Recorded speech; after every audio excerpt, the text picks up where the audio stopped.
Today we will look at chapter 5 of Marketing Principles.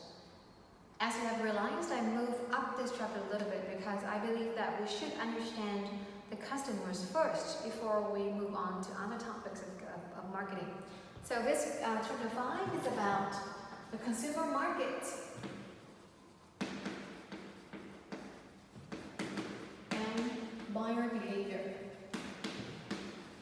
Now there are two parts of this chapter, but normally I would teach this chapter for about 3 to 4 hours, but today I only have like half an hour, so what you would help me do is you will analyze the consumer market at home, and this is a homework for you. The homework for you here is define the consumer market versus business market in chapter 6 of chapter 6. And then let me know what are some of the characteristics you not define, and let me know what are some of the characteristics of these markets. Okay? Alright, that's the first homework for today.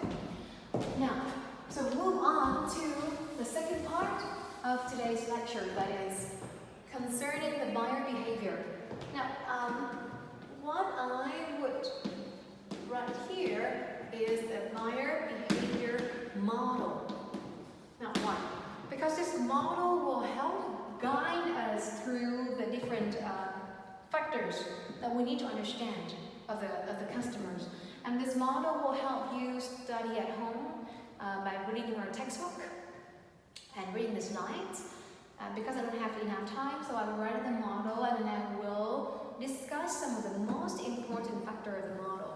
And the rest is your job. Okay? So let's move on. Buyer behavior model.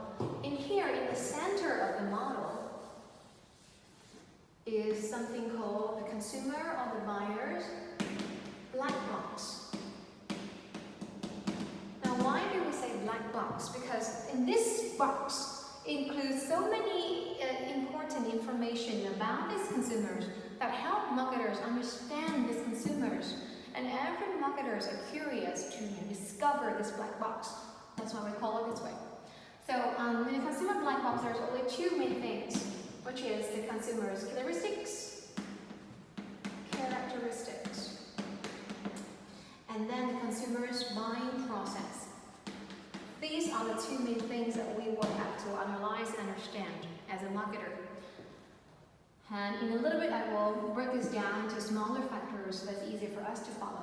Alright, so by understanding this consumer's black box, now marketers over here, we have the environment or environmental factors. Over here, we have environment including marketers. Now marketers, they really want to make an influence on these consumers. And what are the tools? The tools are the 4 P's, right? You name it.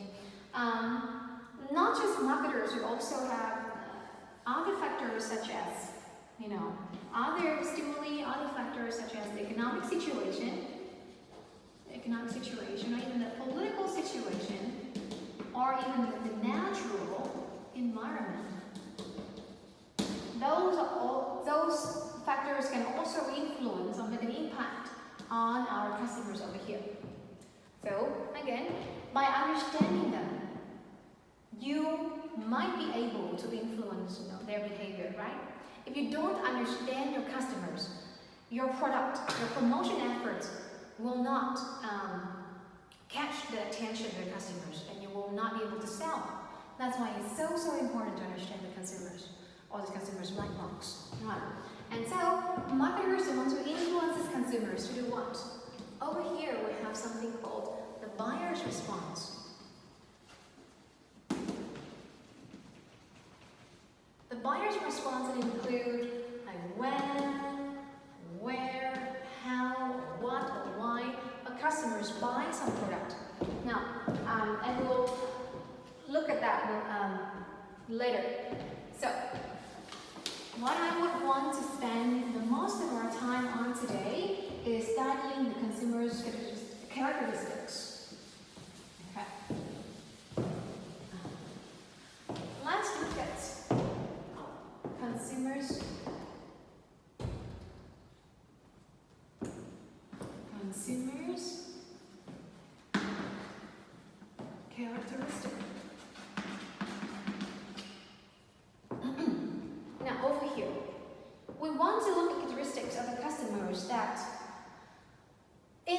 influence their buying decision. Okay, so the biggest group characteristics I have here is called culture. Why is we study culture? What is culture? Now, culture is a set of value and belief, and even like habits, etc. That a group of people share. Now, why we study culture? We study culture because we assume that people of the same culture will exhibit the same buying behavior, the same taste, the same preferences in product and services. So, an example of culture is the Vietnamese culture. You and I, we are all Vietnamese, and we share some certain, habits and then value and belief of most of Vietnamese have, right? And for example, most Vietnamese want to have like a hot breakfast. We want something hot, like a bowl of pho, bánh bao, bánh xôi gì đó. Most of our breakfast choices will be hot. Now, so if you're a company and you want to sell some breakfast to Vietnamese, it should be hot, right? However, if you look at like American culture, they prefer different things. They do not have time to sit down for a hot breakfast. So what they would eat is like a cold sandwich or like a cereal with milk in the morning. Right? So different people from different culture exhibit different behaviors, and the same people in the same culture share a lot of similarities. Alright? Now, culture sometimes can be very big. Vietnamese can be very different, right? You and I and people, say, from Ho Chi Minh City are different. So we also have a concept called subculture. Now, subculture is a smaller group of culture. For example, we have culture, we have Vietnamese, and smaller group we can have, say, Hanoians, or people from the north and people from the south versus people from the middle of Vietnam. Alright, so that was the subculture. Or say in America, in the United States, they have the American culture, but they also have subculture of, say, Asian American, African Americans, what else? Latinos, Americans. Okay, and each group will have different buying behavior. That's why when you go to a supermarket in the US, you will see different sections of different kind of food, like Hispanic food, Asian food, other foods. Right? And that's because the supermarket understands that the subculture within the culture of the United States have different needs for food. So they divide it into different categories, different products. Alright. With subculture, we also have something called a social class. Any society must have some kind of, social class. We could have, say, like upper class, middle class, and lower class, or like working class, or blue-collar worker class, or white-collar worker class. Those are examples of social class. Now, in social class, why? Why do we say social class? Because we believe that people of a similar social class will have similar buying behaviors, right? So how do we define social class? Most of us will say money, yes, income. For example, income. Now, is income sufficient to define social class? Let's take a very classic examples. Now, for me as a teacher, I'm a university teacher, okay? And you can guess, like several years ago when I first started my teaching job, what was my salary? Yes, a month again, 5 million, okay? Anything else? I should be classified as a lower social class, right? Because I only make 5 million a month. Now, what about your housekeeper? Người giúp việc, các bạn có người giúp việc. The housekeeper, how much do they make a month? 5 million, I guess. So, look at this. If you use income as the only factor to define people with different social class, you will definitely classify teacher and housekeeper in the same social class. question is, do we, the teacher and the housekeeper, have the same buying habits? No. How do I spend my 5 millions? You can say I buy clothes, I buy books. Mostly this is just for food. With 5 million, I can only buy food for a month. But our housekeeper, what do they do with their 5 millions? Nothing. Goes to their saving account. Right? So our spending patterns are completely different. So we should not put these two in the same social class. So what should we do here? Remember, when we want to divide people, the society into different classes, we do not just use income. We might have to use occupation, like a blue collar or white collar workers, and also maybe we want to look at education as well, or even like location. If you're living in the city or living in like suburbs. So there are many factors that help us define our social class. Okay, so keep that in mind. Right. Now let's move on with culture over here.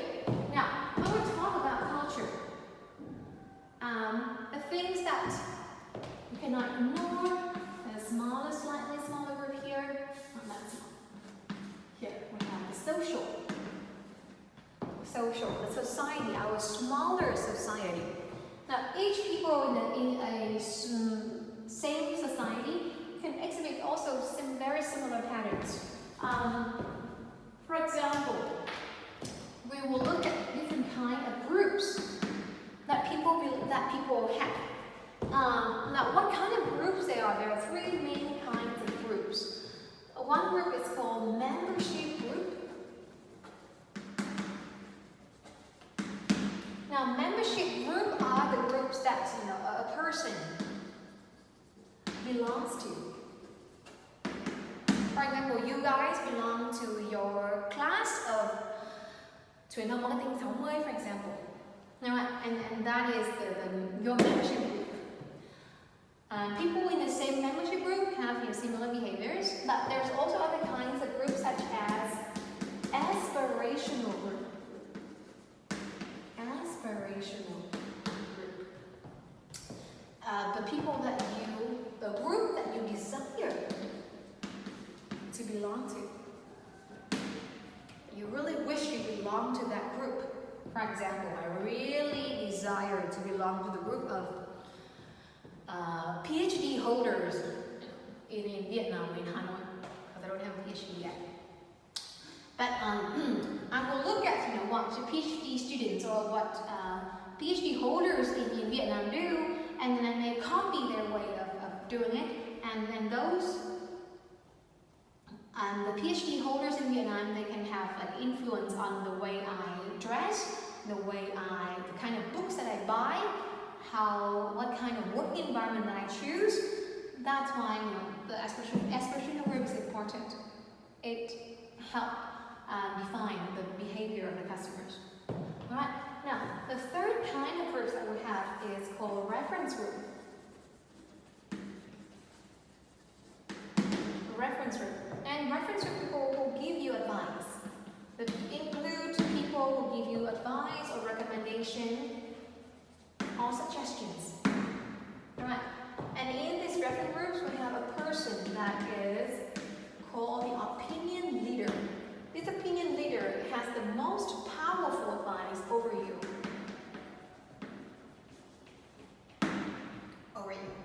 And this opinion leader changes according to what kind of product that you are thinking of. Say you want to buy cosmetics, your opinion leader might be your girlfriend or your best friend. And when you want to buy like a motorbike, then your father might be your opinion leader.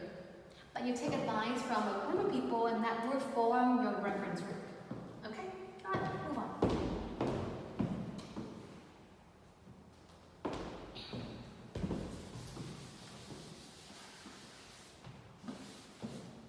Alright. The social factors over here, I have family, which you will look at home, and then I have roles and statuses and status. And this is quite similar to occupation. occupation as well. Now, as a role, for me, for example, as me, I'm a teacher, and I guess that most teachers are very aware of their roles. And their roles that they must be, không có tiếng Việt nhỉ? Giáo viên ấy, thì họ sẽ nghĩ là họ phải như này, phải như kia, tất cả xã hội đều nghĩ rằng một tiêu chuẩn nhất định. Và giáo viên họ cũng hiểu điều đấy và họ cũng, cô nghĩ là đa số mọi người cũng sẽ cố gắng là làm theo những cái vai trò của mình hay là cái status của mình trong xã hội, là một người giáo viên, giảng viên đại học chẳng hạn.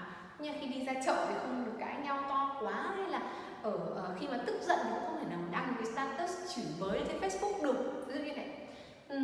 Bởi vì họ aware, self-aware, bởi vì họ nhận thức được cái role và cái status của mình. Right. So people having the same role, the same status, also have similar behaviors. Right. Okay. Again, you will look at this at home in more details. Moving on.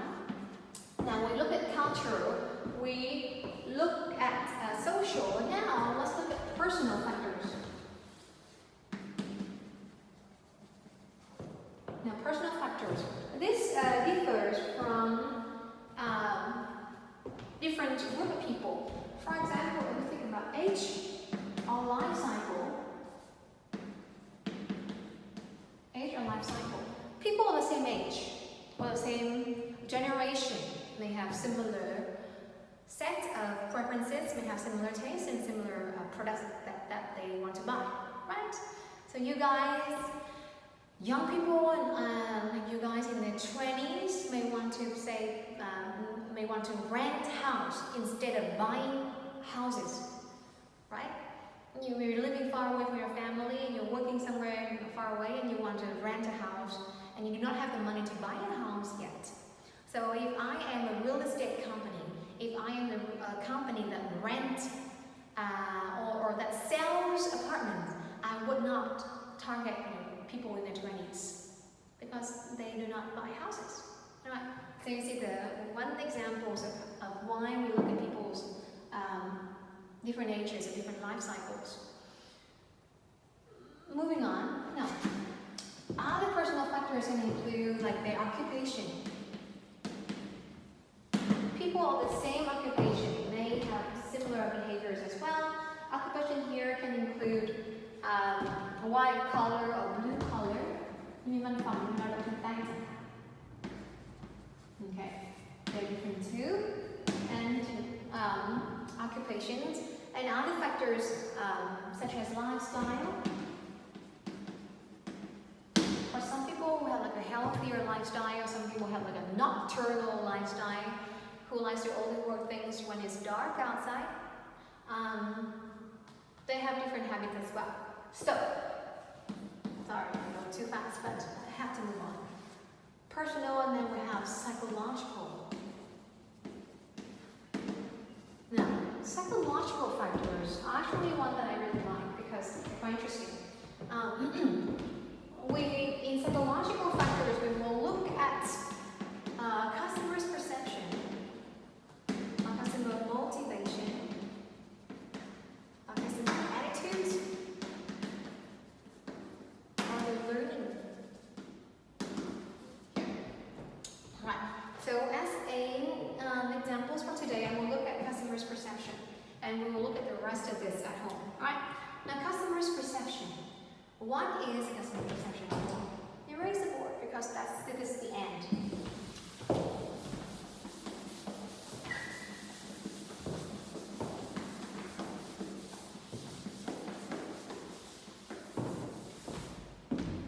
Now, what is the customer's perception? One person's perception is the picture of the world,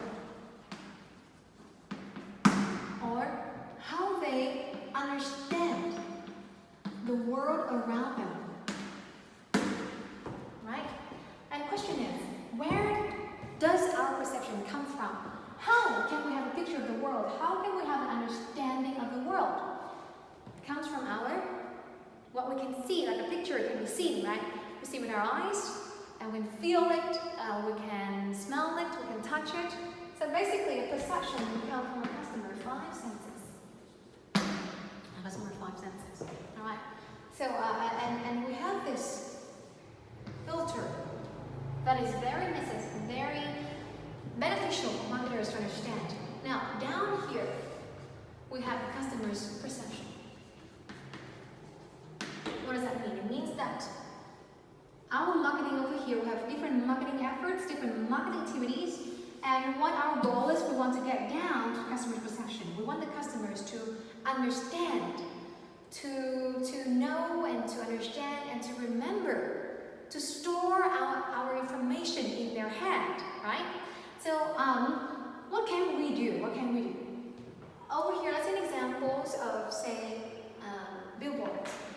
Billboard or posters on the street. Now, when you're going from home to school, how many billboards on the street on their way do you think? You cannot tell the exact number, right? Because there can be like 100 billboards, but you do not look at all 100 of them. And for those billboards that you do not take a look at, they fail. They can never come here. The goal of every company is who hang their billboard on the street is that they want the customers to perceive their billboards, to understand and to remember their billboards, their information. So what should we do? What can we do? What are the processes? What is the process of getting something down to customers' perception? Over here, the first filter. So the first filter, we have something called selective attention. Now, selective attention means customers do not pay attention to everything that are out there, to every stimuli from the environment. I know there may be 100 billboards on their way from home to school, but you do not look at or you're not aware of all hundreds of them. All right? Because we have a selective attention step. In here, customers may, luckily for you, customer may pay attention to about 10%. So from 100, go down to 10. Now, and among these 10 selective attention winners in the first round, the second is selective. These 10 posters or billboards have to go to the second filter. It's called selective distortion. It means that customers do not understand everything that they pay attention to.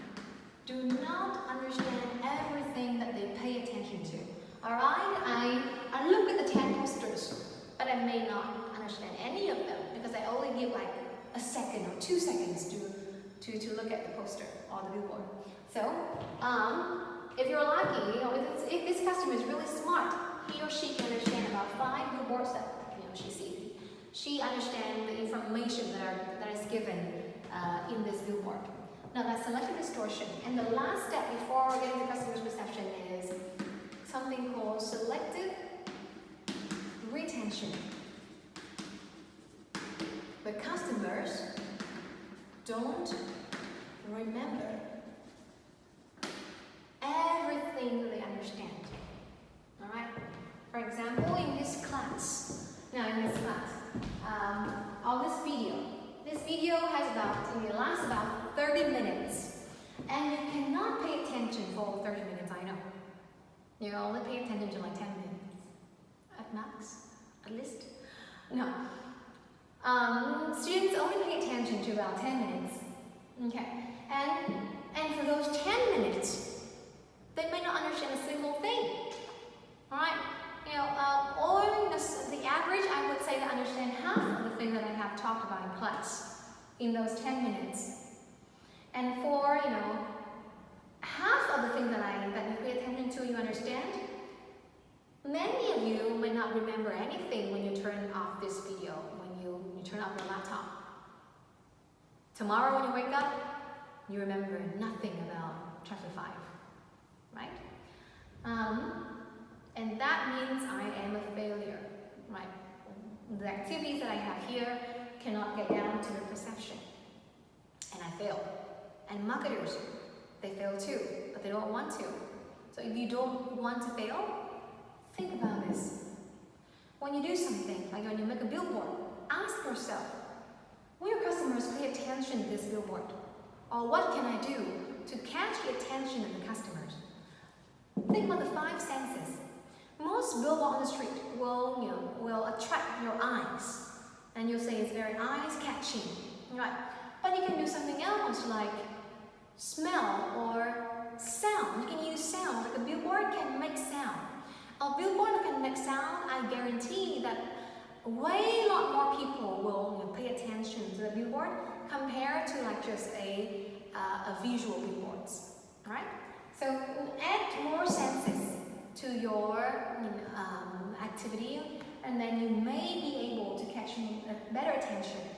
That is also the reason why I have to record a video for you guys, because I want you to have something to look at, me and my board, and I also want you to have something to hear. All right. So not just like give you like a textbook chapter, or like I record my voice, and you do not have anything to look at. That will not help you a lot. So by doing like a video with the board and with me and with my live teaching like this, I hope that I can get better attention from you. Okay? Now, and also check, as a marketer, check if it's easy to understand. If what you do is easy to understand. One of my part-time jobs is working for a marketing research company. And a lot of projects that I have done concerned with whether or not the customers understand the advertisement. They will show the customer like a projected clips of advertisement or TVC, and they will ask the customers how they understand the clips, because I want to check the customer selective distortion. All right, and then check if it's easy to remember. That's why in a lot of advertisement today, we see a lot of catchy phrases. Catchy phrases so that people will remember it better. Okay, so that's the application and perceptions. Now, there are a lot more on this chapter, but I will stop here, and I will please check your LMS class to see what kind of homework I have for you guys.